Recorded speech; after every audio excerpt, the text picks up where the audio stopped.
Hello student, बहुत स्वागत है इंग्लिश स्टडी लेक्चर के एक और नए कमाल फ्रेश वीडियो में। मुझे उम्मीद है आप लोग बहुत ही बेहतर होंगे, स्वस्थ होंगे, सुरक्षित होंगे। अपन लोग पढ़ाने थे विभवांतर एवं धारिता नाम का चैप्टर, जिसमें आज का हमारा टॉपिक है समानांतर प्लेट संधारित्र का ऊर्जा घनत्व। आज हम ऊर्जा घनत्व के बारे में डिस्कस करने वाले हैं, तो शुरू से लास्ट तक देखिएगा, बहुत मजा आने वाला है। तो चलिए शुरू करते हैं।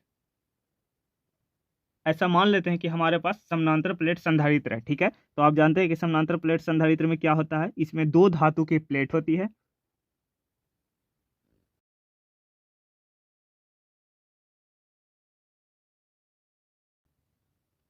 इसमें दो धातु की प्लेट होती है, जिसमें इसको जैसे ही हम बैटरी से जोड़ते हैं तो ये आवेशित हो जाता है। बैटरी का धनात्मक टर्मिनल एक प्लेट को धनावेशित कर देते हैं और बैटरी का ऋणात्मक टर्मिनल एक प्लेट को ऋणावेशित कर देता है। राइट, तो एक प्लेट पर आ गया पॉजिटिव चार्ज और एक प्लेट पर आ गया निगेटिव चार्ज। ठीक बात है। और मान लेते हैं कि इन दोनों के बीच की जो दूरी है, दोनों प्लेटों के जो बीच की दूरी है वो है स्मॉल डी, ठीक है। तो जैसे ही बैटरी से जोड़े तो ये क्या उत्पन्न करेगा, विद्युत क्षेत्र उत्पन्न करेगा। तो इनके मध्य विद्युत क्षेत्र मान लेते हैं वो ई है।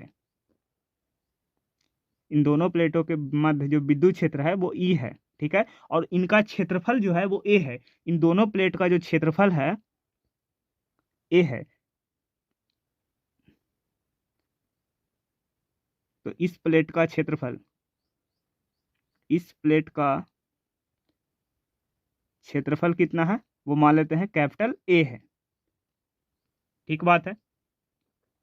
पहले चित्र को आराम से समझिए, अपन लोग डेरिवेशन आराम से कर लेंगे। देखिए, पहले मान लेते हैं कि हमारे पास समानांतर प्लेट संधारित्र है। समानांतर प्लेट संधारित्र में क्या होता है, इसमें दो धातु की प्लेट होती है और जैसे ही इसको हम बैटरी से जोड़ते हैं तो ये आवेशित हो जाता है। एक प्लेट को धनावेशित हो जाता है और एक प्लेट इसमें ऋणावेशित हो जाता है, ठीक है। और मान लेते हैं कि इन दोनों प्लेटों के जो बीच की दूरी है वो स्मॉल डी है, ठीक है। और जैसे ही इसको बैटरी जोड़ें तो ये क्या उत्पन्न करेगा, विद्युत क्षेत्र उत्पन्न करेगा, ठीक है। विद्युत क्षेत्र की दिशा होती है पॉजिटिव से निगेटिव की ओर। तो मान लेते हैं कि इन दोनों प्लेटों के बीच जो विद्युत क्षेत्र उत्पन्न हुआ उसका मान लेते हैं ई है, ठीक है। और इन दोनों को प्लेटों का जो क्षेत्रफल है, क्योंकि हमारा प्लेट समान लंबाई का है, लंबाई चौड़ाई ऊंचाई सब समान है, तो इसका क्षेत्रफल भी क्या होगा, समान होगा। तो इन दोनों प्लेटों का जो बीच क्षेत्रफल है वो कितना है, कैपिटल ए है, ठीक है। और कल की क्लास में हम ये डिराइव किए थे कि जो संचित ऊर्जा है, समानांतर प्लेट संधारित्र का जो संचित ऊर्जा है वो क्या आया था, कल की क्लास में हम डिराइव कराए थे U बराबर क्यू स्क्वायर बटा 2C, याद है। और इसी फॉर्मूला से हम लोग व्युत्पन्न किए थे U बराबर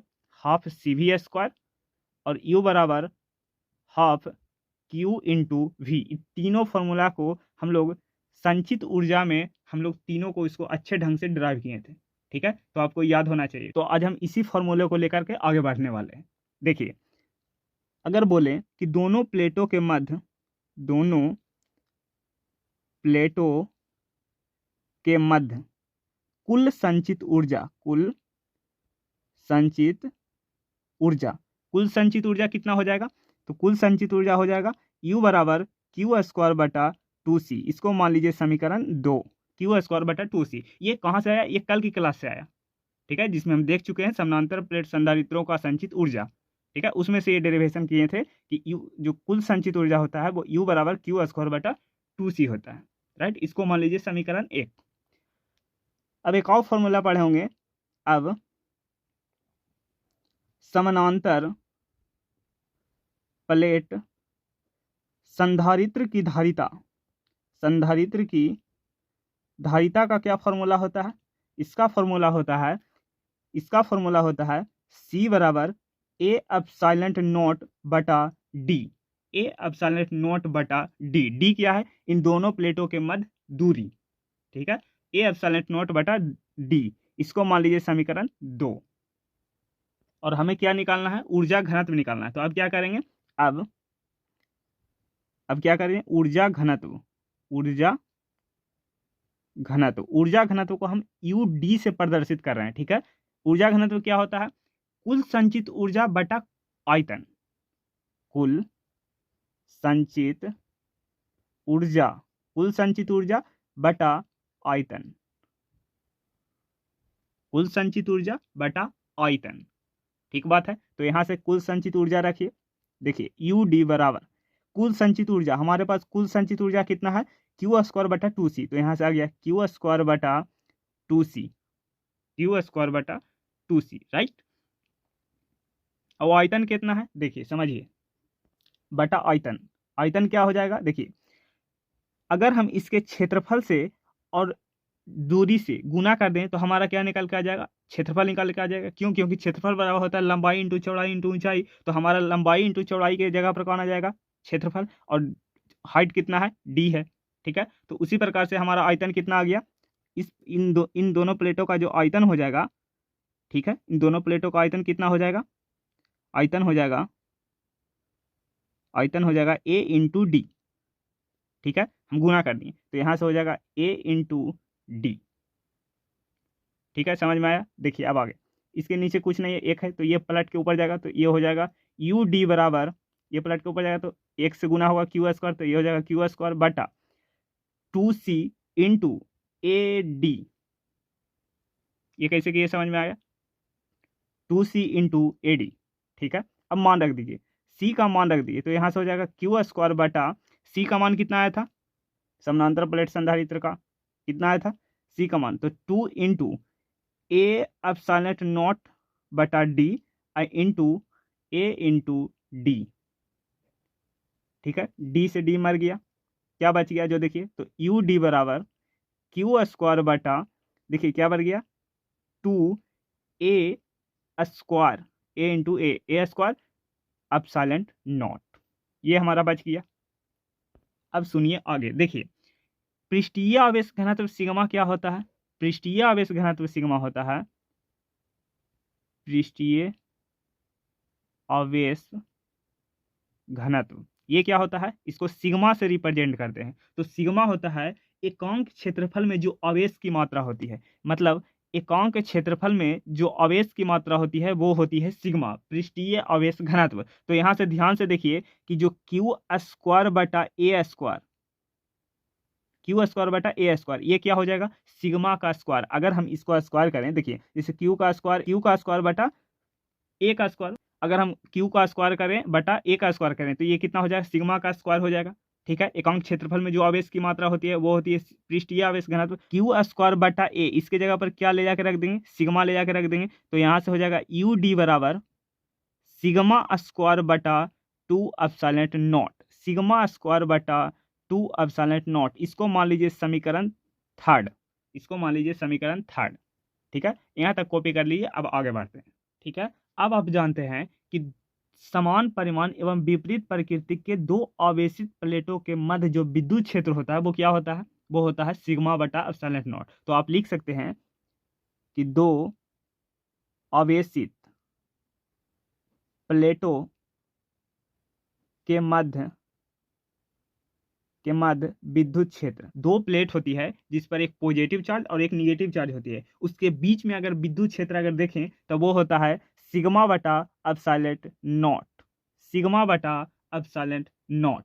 ठीक है, तो यहाँ से सिग्मा क्या आ जाएगा, यहाँ से सिग्मा आ जाएगा विद्युत क्षेत्र इंटू एप्सिलॉन नॉट, विद्युत क्षेत्र इंटू एप्सिलॉन नॉट। अब इस क्या करेगा कि इस सिग्मा का मान उठा करके समीकरण 3 में रख दीजिए, तो रख दीजिए, तो सिग्मा का मान समीकरण 3 में रखने पर रख दीजिए, तो यहां से हो जाएगा यू डी बराबर, इसका मान इसको में ले जाकर रख रहे हैं, तो सिग्मा स्क्वायर की जगह पर कितना आ जाएगा, विद्युत क्षेत्र का स्क्वायर इंटू एप्सिलॉन नॉट का स्क्वायर बटा 2 एप्सिलॉन नॉट। ठीक है, जो काट रहा है वो काट दीजिए, तो एक एप्सिलॉन नॉट से एक एप्सिलॉन नॉट मर गया, तो यहां से आ गया यू डी बराबर half E square into epsilon naught, U D बराबर half E square into epsilon naught. ठीक है, तो इस फॉर्मूले को आपको डायरेक्ट याद रखना है ऊर्जा घनत्व का। ठीक है, क्या गया, half E square into epsilon not. तो यू डी हमारा क्या हो गया, यू डी हो गया हमारा ऊर्जा घनत्व, ई हो गया विद्युत क्षेत्र, और एप्सिलॉन नॉट को आप जानते हैं, एप्सिलॉन नॉट क्या होता है, निर्वात की विद्युतशीलता, निर्वात की विद्युतशीलता जिसका मान होता है, एप्सिलॉन नॉट का जो मान होता है वो होता है 8.85 इंटू 10⁻12 कूलाम स्क्वायर पर न्यूटन मीटर स्क्वायर। ये होती है इसकी मात्रक और ये होता है इसका मान, जो कि आपको डायरेक्ट याद रखना है। तो उम्मीद करता हूँ कि ये आपको डेरिवेशन बहुत ही सिंपल लगा होगा। यहाँ तक फटाफट कॉपी कीजिए, 1 मिनट के अंदर आपको समझाते हैं। हमें क्या ज्ञात करना था? समानांतर प्लेट संधारित्र का ऊर्जा घनत्व ज्ञात करना था। तो सबसे पहले हमने ले लिया एक समानांतर प्लेट संधारित्र। अब जानते हैं कि क्या होता है इसमें एक धातु की प्लेट होती है जो कि एक पॉजिटिव और एक निगेटिव होती है। अब मान लेते हैं कि उन दोनों प्लेटों के बीच की दूरी डी है और विद्युत क्षेत्र उत्पन्न हुआ वो है ई, ठीक है। और जानते हैं कि जो प्लेट का जो क्षेत्रफल होता है वो है ए, ठीक है। इतना बात समझ में आता है, ठीक है। तो हमने फॉर्मूला पढ़ा था कि दो प्लेटों के मध्य कुल संचित ऊर्जा कितना होता है, वो होता है U बराबर क्यू स्क्वायर बटा 2C। ये आ गया हमारा कुल ऊर्जा, ठीक है। समानांतर प्लेट संधारित्र का धारिता क्या होता है? C बराबर A एप्सिलॉन नॉट बटा D, ठीक है। तो हमने लगाया ऊर्जा घनत्व। ऊर्जा घनत्व क्या होता है?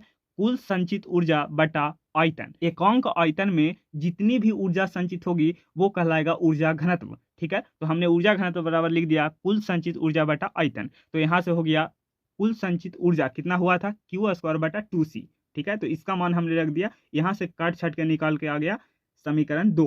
यहां से आ गया यू डी बराबर सिग्मा स्क्वायर बटा 2 एप्सिलॉन नॉट। अब सिग्मा क्या होता है? सिग्मा होता है पृष्ठीय आवेश घनत्व, ठीक है। पृष्ठीय आवेश घनत्व एकांक क्षेत्रफल में जो आवेश की मात्रा होती है ये होती है पृष्ठीय आवेश घनत्व सिग्मा, ठीक है। और अब जानते हैं कि दो आवेशित प्लेटों के मध्य जो विद्युत क्षेत्र होता है समान परिमाण एवं विपरीत प्रकृति के, मतलब दो प्लेट होते हैं जिस पर आवेश अलग अलग होते हैं, ठीक है। उनके बीच अगर विद्युत क्षेत्र निकालेगा तो वो होता है सिग्मा बटा एप्सिलॉन नॉट। तो यहाँ से सिग्मा का मान निकालिए, विद्युत क्षेत्र इंटू एप्सिलॉन नॉट। इस सिग्मा का मान हम लोग समीकरण 3 में रख दिए। यहां से निकल के आ गया यू डी बराबर half E square into epsilon not, जहां एप्सिलॉन नॉट क्या है? निर्वात की विद्युतशीलता, जिसका मान होता है 8.85 इंटू 10⁻⁻12 कूलम स्क्वायर पर न्यूटन मीटर स्क्वायर।